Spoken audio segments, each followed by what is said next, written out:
جی آئیے ہم خدا کے کلام کی طرف بڑھتے ہیں. تو میں چاہوں گی کہ سسٹر نصرت جو ہے وہ کورس گائیں اور بھائی فیاض جو ہیں وہ دعا کریں گے، پھر اس کے بعد ہم کلام کی طرف بڑھیں گے.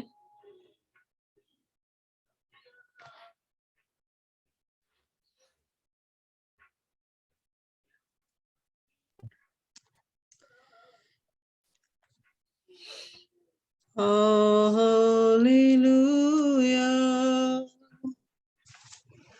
Hallelujah. You're the Lord God Almighty. Holy, holy. Holy, holy. You're the Lord God Almighty. Holy. You are holy, you are Lord God Almighty. Worthy is the Lamb, worthy is the Lamb. Hallelujah, hallelujah. You the Lord God Almighty. Holy, holy, holy, holy, you're the Lord God Almighty. Amen, amen. Hallelujah, Father. Hallelujah, Son. Hallelujah, Spirit. Amen. آئیے ہم بھائی فیاض کے ساتھ مل کر دعا کریں. آئیں ہم اپنے سروں کو خدا کی حضور جھکائیں. پریز دی لارڈ، ہیلیلویا. خدا خدا ہم تیرے حضور اکٹھے ہوئے ہیں. ہم تیرا شکر کرتے ہیں کہ تو نے ہمیں زندگی میں پھر سے موقع دیا کہ ہم تیرے حضور اکٹھے ہوں اور تیرے نام کی وڈائی تعریف بیان کریں. پاک خدا، او خدا تو جو ساری شان و شوکت عزت حشمت کا مالک ہے، تو جو ہمارا رازق ہے، خدا تو جو مبارک بزرگ خدا ہے، ہم تیری تعریف کرتے ہیں، ہم تیری حمد و ثنا کرتے ہیں، ہم تیرے آگے جھکتے ہیں. پاک خدا دیکھ خدا تو نے پرستش میں بندگی میں ہمارا ساتھ دیا، ہم نہایت تیرے شکر گزار ہیں خدا. اور دیکھ خدا اس وقت ہم کلام کے لیے خدا دعا کرتے ہیں، تیری برکت مانگتے ہیں. پاک خدا دیکھ خدا آج کا کلام جو بھی ہو وہ ہماری زندگیوں میں تبدیلی لانے کا وسیلہ بنے، نجات لانے کا وسیلہ بنے. دیکھ خدا میں تیری خاتمہ کو خدا تیرے مذبح پر لے کے آتا ہوں. خدا تیرے آگے ریکویسٹ کرتا ہوں اسے اپنے پاک سے بھر اور اپنے جلال سے بھر. خدا پاک خدا وہ اس کو الفاظ دے، اس کی زبان کا ذمہ لے، الفاظ کی ترتیب دے، اس کی اپنی کوئی لیاقت نہ ہو. خدا وہ تیری ہدایت سے تیرے روح سے بات کرے. آج کا کلام جتنے لوگ اس کلام کو سنیں زوم میٹنگ پر چینل پر خدا برکت پائیں، خوشی پائیں، نجات پائیں. پاک خدا او خدا کلام کی سچائیاں بیان ہو، کلام اور کی حکمت بیان ہو، کلام کی محبت بیان ہو، کلام سے پیار بیان ہو. پاک خدا دیکھ خدا تو ہمیں سکھا کہ ہم اپنے دشمنوں سے بھی پیار کریں، جو لوگ ہمیں ستاتے ہیں ہم ان کے لیے بھی دعا کریں. پاک خدا اور آج کا کلام جو ہے سب کے لیے ہو، بیٹے بیٹیوں کے لیے ہو، خاندانوں کے لیے ہو، افراد کے لیے ہو، ملکوں شہروں گلیوں محلوں قصبوں کے لیے ہو، تاکہ جب خدا یہ آواز اس چینل کے ذریعے ہولی سینچری منسٹری کے یوٹیوب چینل کے ذریعے خدا لوگوں تک پہنچے، لوگ برکت پائیں، نجات پائیں خدا اور بہت سارا پھل پائیں. دیکھ خدا آج جب بیج بویا جاتا ہے خدا تو تناور درخت بنے. پاک خدا او رائی کے دانے کی مانند ہو. پاک خدا اور تیری بادشاہی جو ہے اس طرح چھوٹی سے شروع ہو کر پھیلتی چلی جائے، پھیلتی چلی جائے. پاک خدا او خدا اپنی بندی کو پاک روح سے بھر دے. خدا اپنا کلام دے، اپنا الفاظ دے، اپنی روح میں ڈال دے. خدا وہ اپنے سے کچھ نہ بولے، وہ خدا تیری آواز کو بیان کرے. پاک خدا ہم گھٹیں تو نظر آئے. پاک خدا اور ہماری زندگیوں سے تیرا عزت اور جلال ظاہر ہو. پاک خدا خدا یسوع مسیح باپ ہم کمزور ہیں، تو ہمارا زور ہے. اپنی بندی کو اپنی قوت سے بھر دے، اپنے زور سے بھر دے. خدا پاک خدا آج کا کلام میرے لیے اور سب کے لیے اور سب خاندانوں کے لیے ہو، یسوع کے نام سے مانگتے ہیں، آمین۔ آمین آمین۔ آمین۔ آئیے ہم خدا ان کے کلام کی طرف بڑھتے ہیں اور خدا ان کے کلام، ہم خدا ان کے جلال کے لیے زوردار تالیاں بجاتے ہیں، کیونکہ خداوند جو قدرت اور حشمت سے بھرا خدا ہے، وہ ہماری سپر ہے اور وہ ہماری ڈھال ہے۔ ہم اسے مبارک کہتے ہیں کیونکہ اس نے ہمیشہ ہمیں سنبھالا ہے، وہ ہمیشہ ہمیں ابلیس کے شکنجوں سے چھڑاتا ہے اور وہ ہمیں قوت دیتا ہے، وہ ہمیں اٹھا کھڑا کرتا ہے، ہم اس کی شکر گزاری کرتے ہیں۔ تو آئیے ہم خدا کے کلام کی طرف بڑھیں گے۔ تو خدا کے کلام میں ہم دیکھیں گے متی کی انجیل، اس کے 12 باب اور اس کی جو ہے 35، 36 اور 37 آیات ہم دیکھیں گے۔ اگر آپ کے پاس ہے تو آپ پڑھنے میں رہنمائی کریں۔ تو متی کی انجیل اس کا 12 باب، اس کی 35، 36 اور 37 آیات مقدسہ ہم پڑھیں گے۔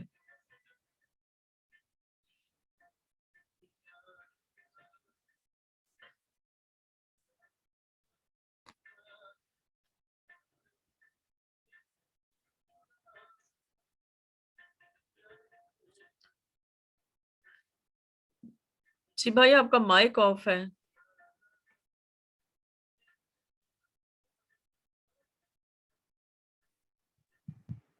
متی رسول کی انجیل اس کا 12 باب 35، 36 اور 37 آیت ہم پڑھتے ہیں۔ پاک کلام میں بیان ہے، اچھا آدمی اچھے خزانہ سے اچھی چیزیں نکالتا ہے اور برا آدمی برے خزانہ سے بری چیزیں نکالتا ہے۔ اور میں تم سے کہتا ہوں کہ جو نکمی بات لوگ کہیں گے، عدالت کے دن اس کا حساب دیں گے، کیونکہ تو اپنی باتوں کے سبب سے راست باز ٹھہرایا جائے گا اور اپنی باتوں کے سبب سے قصوروار ٹھہرایا جائے گا۔ پاک کلام کے پڑھے جانے پر خدا ان کی برکت ہو، آمین۔ آمین۔ خداوند کا شکر ہو۔ آئیے ہم اس میں پڑھتے ہیں، اس میں لکھا ہے کہ اچھا آدمی اچھے خزانہ سے اچھی چیزیں نکالتا ہے، جبکہ برا آدمی جو ہے برے خزانے سے بری چیزیں نکالتا ہے۔ تو میرے عزیزو، اگر ہم اس پورے چیپٹر کا ہم مطالعہ کریں تو ہم دیکھیں تو خدا یسوع مسیح جو ہے تمام فقیوں فریسیوں کے ساتھ بحث کر رہے ہیں، اور فقی فریسی جو ہے خدا یسوع مسیح کو ہر بات پہ جو ہے وہ نیچا دکھانے کی کوشش کرتے ہیں، وہ ہر بات میں کوسچن اٹھاتے ہیں، ہر بات میں خدا یسوع مسیح پر جو ہے وہ آ کے جو ہے خدا یسوع مسیح کے اختیار کو چیلنج کرتے ہیں، اور خدا یسوع مسیح جو شفا دینے کی قدرت ہے اس کو بھی چیلنج کرتے ہیں، اور مختلف جو باتیں ہیں وہ خدا یسوع مسیح کے حق میں جو ہے وہ کہتے ہیں۔ تو ہم اگر ہم اوپر جائیں تو ہم یہ دیکھتے ہیں کہ یہ خدا یسوع مسیح نے کیوں کہا، تو ہم دیکھتے ہیں کہ اوپر اس کی 21 آیت اور 22 آیت میں جو ہے خدا یسوع مسیح کے پاس جو ہے وہ ایک اندھا گونگا جو ہے وہ آتا ہے، اور خدا یسوع مسیح جو ہے اس کو شفا دیتے ہیں، کیونکہ اس میں بدرو تھی، اور وہ جو گونگا اور جو اندھا تھا وہ اس وجہ سے تھا کیونکہ اس کے اندر بدرو تھی، اور جب وہ بدرو جو ہے خدا یسوع مسیح نے نکال دی تو وہ جو ہے وہ بولنا شروع ہو گیا اور وہ دیکھنے لگ گیا، اور جس کی وجہ سے جو وہاں پر لوگ کھڑے تھے وہ بہت ہی زیادہ حیران ہو گئے۔ تو وہ اس بات پہ بھی مطلب جو ہے اس بات کا اقرار کرنے لگ گئے کہ یہ ابن داؤد ہے، یہ داؤد کا بیٹا ہے، کیونکہ انہوں نے اپنی شریعت میں پڑھا تھا کہ ابن داؤد آئے گا، اور انہوں نے خدا یسوع مسیح کے بارے میں یہ نہیں کہ خدا یسوع مسیح کے بارے میں وہ جانتے نہیں تھے، یہودی قوم جو ہے وہ جانتی تھی کہ ہمارا مسیحا آنے والا ہے، وہ اس بات سے واقف تھی کیونکہ انہوں نے اپنی شریعت میں اپنے صحائف انبیاء میں خدا یسوع مسیح کے بارے میں پڑھا تھا، لیکن وہ خدا یسوع مسیح کو پہچان نہ سکے، ان کی آنکھیں جو تھیں وہ دیکھتے ہوئے بھی نہ دیکھ پائیں اور سنتے ہوئے بھی نہ وہ سن سکے، نہ سمجھ سکے کہ بھئی یہ کون ہے اور کیا ہے، یعنی ان کی کوشش جو تھی بجائے اس کے کہ وہ خدا یسوع مسیح کی جو تعلیمات تھی، خدا یسوع مسیح کی جو معجزات تھے، جو خدا یسوع مسیح کی قدرت تھی، اس کو جو ہے وہ قبول کرتے اور جو ہے اس کو جو ہے اپنا آپ جو ہے اس کو دیتے اور خدا یسوع مسیح کو پہچانتے۔ انہوں نے جو اپنا ان کا ایک رتبہ تھا معاشرے میں، ان کا جو ایک سٹیٹس تھا معاشرے میں، وہ اس کو قائم رکھنے کی کوشش میں رہے۔ مطلب ہم یہ دیکھتے ہیں کہ جیسے کہ آج کے زمانے میں بھی اگر کوئی بھی خدا کا خادم آتا ہے تو جو لوگ پہلے سے جو ہیں جنہوں نے اپنا ایک سٹیٹس بنا لیا، جو ایک مذہبی جو ہے انہوں نے مذہب کو جو ہے اپنا مطلب جو ہے شان و شوکت کے لیے مذہب کو انہوں نے اپنی اجارہ کے لیے، مذہب کو اپنی جاگیرداری کے لیے جو ہے وہ استعمال کرتے ہیں، اور وہ جو ہے انہوں نے جو ہے وہ سمجھتے ہیں کہ ہم ہی جو ہے بہت پڑھے لکھے ہیں، کیونکہ ہم بہت پڑھ لکھ کر آتے ہیں اور ہمارے پاس جو ہے تمام ہم نے اسٹڈی کی ہوئی ہے، ہم نے بہت ساری بکس ہم اسٹڈی کر کے آتے ہیں، یعنی وہ اپنے علم پر جو ہے وہ فخر کرتے ہیں اور کہتے ہیں کہ مطلب جو ہے خدا یسوع مسیح کو بھی جو ہے وہ کہتے ہیں کہ یہ کون ہے، یہ تو ناصرت کا مطلب جو ہے وہ ایک بڑھئی کا بیٹا ہے، یہ کیسے ہو سکتا ہے کہ یہ مسیحا ہو، یہ کیسے ہو سکتا، کیونکہ بات یہ نہیں تھی کہ وہ خدا یسوع مسیح کی قدرت کو دیکھ نہیں رہے تھے، بات یہ نہیں تھی کہ وہ خدا یسوع مسیح کو جو ہے ان کو نظر نہیں آ رہا تھا، یا وہ خدا یسوع مسیح کو جو ہے وہ پہچان نہیں سکے، یا ان کو پتہ نہیں تھا، وہ سب جانتے تھے کہ مسیح آنے والا ہے، لیکن وہ اس بات سے خوف زدہ تھے کہ جس طرح سے خدا یسوع مسیح کی مقبولیت جو ہے وہ روز بروز بڑھتی جا رہی تھی، اور بڑھنے کی وجہ سے لوگ خدا یسوع مسیح کے پیروکار ہوتے جا رہے تھے، اور لوگ خدا یسوع مسیح کی قدرت سے جو ہے یہ پہچاننا شروع ہو گئے تھے کہ یہ ابن داؤد ہے، یہ خدا کا بیٹا ہے، یہ وہی مسیحا ہے، تو جب پہچاننا شروع ہو گئے تو ان کو اپنا جو انہوں نے ایک سٹیٹس بنا رکھا تھا ان کو وہ ختم ہوتا ہوا نظر آتا تھا کہ لوگ ہمارے پاس کیسے آئیں گے، لوگ ہم نے جو ایک سسٹم بنا لیا ہے، ایک مذہبی ڈھانچہ ہم نے بنا کے رکھا ہوا ہے، تو ہمیں کون پوچھے گا اگر سارے لوگ اس کے پیچھے چل پڑے، یا اگر ہم نے بھی اس کے پیچھے چلنا شروع کر دیا، ہم بھی اس کے پیروکار ہو گئے، تو پھر جو ہم آج تک تعلیمات اور یہ سب کچھ ہم کرتے ہیں، اور معاشرے میں ہم نے ایک اپنا مقام اور اونچی اونچی کرسیوں پہ ہم بیٹھنا پسند کرتے ہیں، صدر نشینی ہم پسند کرتے ہیں، اور چوگے لمبے لمبے پہننا پسند کرتے ہیں، اور اپنے آپ کو ہم راست باز ٹھہراتے ہیں، ہم اپنے آپ کو جو ہے وہ لوگوں سے، عام لوگوں سے جو اعلیٰ مرتبہ ہم چاہتے ہیں، تو وہ سارا کچھ ہمارا ختم ہو جائے گا، وہ ہمیں سب کچھ جو ہے چھوڑنا پڑے گا، اسی لیے جو ہے وہ خداوند یسوع مسیح کے جو ہے نا وہ ہر بات میں خداوند یسوع مسیح کی مخالفت کرتے ہیں، جیسے کہ یہاں پر دیکھتے ہیں کہ خداوند یسوع مسیح نے جب اس کے اندر سے بدرو کو نکالا اور وہ مکمل شفا یاب ہو گیا، وہ بولنے لگ گیا، وہ دیکھنے لگ گیا، تو جو بھیڑ ہے، کچھ لوگوں نے تو کہا کہ یہ ابن داؤد ہے، لیکن جو فریسی ہیں انہوں نے یہ کہا کہ یہ جو ہے روحوں کے سردار بال-زبول کی مدد سے جو ہے بدروحوں کو نکالتا ہے۔ اب ہم سب جانتے ہیں کہ جو بنی اسرائیل قوم ہے، جب ہم ان کی ہسٹری دیکھیں، جتنی بھی جو سلیمان بادشاہ سے لے کے جتنے بھی بادشاہ آئے تھے، وہ سب جو ہے وہ بال کی پرستش اور ورشپ انہوں نے شروع کر دی تھی، کیونکہ انہوں نے غیر قوموں کو شامل کر لیا تھا، غیر قوموں سے شادیاں کر لی، اور بال کی انہوں نے پرستش شروع کر دی، اور یہی جادوگری، بت پرستی اور یہ ساری جو نجاستیں تھی وہ ان کے اندر شامل تھیں، اس لیے جو ہے وہ بال-زبول کے بارے میں جانتے ہیں، کیونکہ وہ خود اس کی پرستش کرتے رہے ہیں اور ان کے باپ دادا بھی کرتے تھے، اور اس طرح سے خدا یسوع مسیح کو جو ہے وہ بات اس طرح سے کرتے ہیں کہ مطلب جو ہے تم اس طرح سے کرتے ہو، یعنی خدا یسوع مسیح پر تنقید اور باتیں کرتے ہیں، تو خدا یسوع مسیح جو ہے انہوں نے یہ بات جان لی کہ یہ میرے بارے میں یا میرے حق میں ان کے خیالات کیا ہیں، تو وہ جو ہے خدا یسوع مسیح جو ہے ان کو اس بات سے کہتے ہیں کہ جس بادشاہی میں پھوٹ پڑتی ہے وہ ویران ہو جاتی ہے، اور جس شہر یا گھر میں پھوٹ پڑے گی وہ قائم نہ رہے گا، مطلب یہ ہے کہ اگر جو ہے، کیونکہ یہ سارا سلسلہ جو ہے یہ بدرو ہیں، یہ سارا سلسلہ بت پرستی، جادوگری اور یہ ساری ایسی چیزیں جو ہیں، کیونکہ ہم نے سیکھا ہے، ہم یہ دیکھتے ہیں کہ بت پرستی سے جو ہے یہ ساری چیزیں جو ہیں، یہ ساری چیزیں پیدا ہوتی ہیں، سارے گناہ، ساری حرام کاریاں، زنا کاریاں، بت پرستیاں، بدروہیں، یہ ساری چیزیں جو ہیں وہ ڈیمنز جو ہیں ان کے پیچھے ہوتے ہیں، بت پرستی کے پیچھے ہوتے ہیں، کیونکہ جب انسان بت پرستی کرتا ہے تو یہ ساری چیزیں ساری جو کنٹرول ہے ان کا کنٹرول انسان پر اور ان تمام اس ماحول پر ہو جاتا ہے جہاں جہاں پہ بت پرستی ہوتی ہے۔ تو اگر خدا یسوع مسیح ان کو یہ کہتا ہے کہ اگر ایسا ہو سکتا کہ میں اس کی مدد سے جو ہے بدروحوں کو نکالتا، تو پھر میں تو مطلب جو ہے جو اس کی ابلیس کی جو بادشاہت ہے، جو اس نے بادشاہت قائم کر رکھی ہے اس زمین پر، وہ کیسے قائم رہ سکے گی؟ اگر مطلب جو ہے میں اسی کی بدروحوں کو نکال رہا ہوں اور اسی کی بدروحوں کو میں جو ہے یہاں سے جانے کا حکم دیتا ہوں، اسی کی بدروحوں کو جو میں حکم دیتا ہوں کہ ان میں سے نکل جاؤ، ان کو چھوڑ دو، لوگوں کو آزاد کرتا ہوں، تو جب میں یہ کام کر رہا ہوں تو کیا خیال ہے کہ اس سے جو ابلیس ہے اس کی جو بادشاہت ہے، کیا اس میں ہلچل نہیں مچتی؟ کیا وہ جو ہے اس سے افینڈ نہیں ہوتا؟ کیا جو ہے وہ اس کو اس بات سے تکلیف نہیں ہوتی کہ کوئی ایسا آ گیا ہے کہ جو میری بادشاہت کو ختم کرنے کے لیے جو ہے وہ کھڑا ہو گیا ہے؟ تو خدا یسوع مسیح کہتے ہیں کہ اگر مطلب جو ہے شیطان ہی شیطان کو نکالے گا تو آپ اپنا مخالف ہو گیا،